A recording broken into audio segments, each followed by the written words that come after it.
কুল্লু নাফসিন যায়িকাতুল মাউত সুম্মা ইলাইনা তুরজাউন। আমানতু বিল্লাহ, সাদাকাল্লাহুল মাওলানাল আযীম।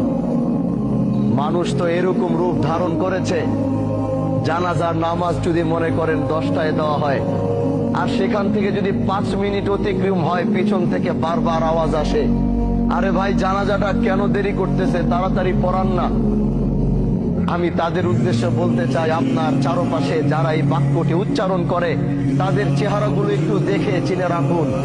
আল্লাহর কসম, যেদিন আপনি এখানে, আজকে হোক আর কালকে হোক, 6 মাস পর হোক আর 6 বছর পর হোক, এই একই জায়গায় আপনি এইভাবেই শুয়ে থাকবেন, না আপনার কথা বলার শক্তি থাকবে, না আপনার দাঁড়ানোর শক্তি থাকবে, না আপনার বলার শক্তি থাকবে।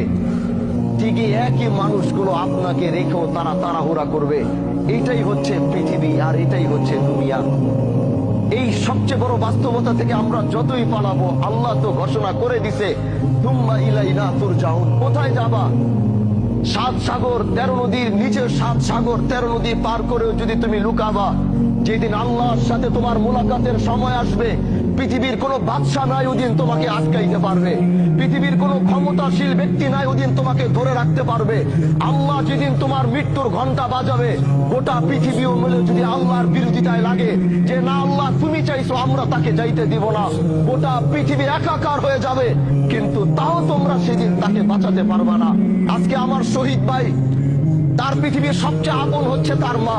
যখন তার মা মৃত্যুর শয্যায় লড়ছিল, উনি তো সন্তান হিসেবে হাজারো চেষ্টা করেছে মাকে বাঁচানোর জন্য। এরকম হাজারো শহীদ মাকে বাঁচানোর চেষ্টা করেছে।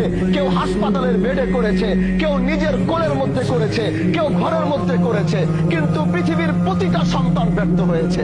কারণ আল্লাহ বলেছে, কুল্লু নাফসিন যায়িকাতুল মাউত সুম্মা ইলাইনা তুরজাউন। তুমি যেখানে যাও, যেই প্রান্তে যাও, যেই দিক থেকে যাও, যেদিন তোমার মৃত্যুর ঘন্টা বাজবে, ওই দিন পৃথিবীতে তোমার থাকার আর কোনো অস্তিত্ব থাকবে না। এজন্য ভাই আমার, আসো এই জানাজায় 5টা মিনিট দেরি করো, তাকাও এই লাশের দিকে, তাকাও এই সাদা কাপড়ের দিকে, যাও ওই কবরের দিকে 5টা মিনিট গিয়ে তাকায় থাকো।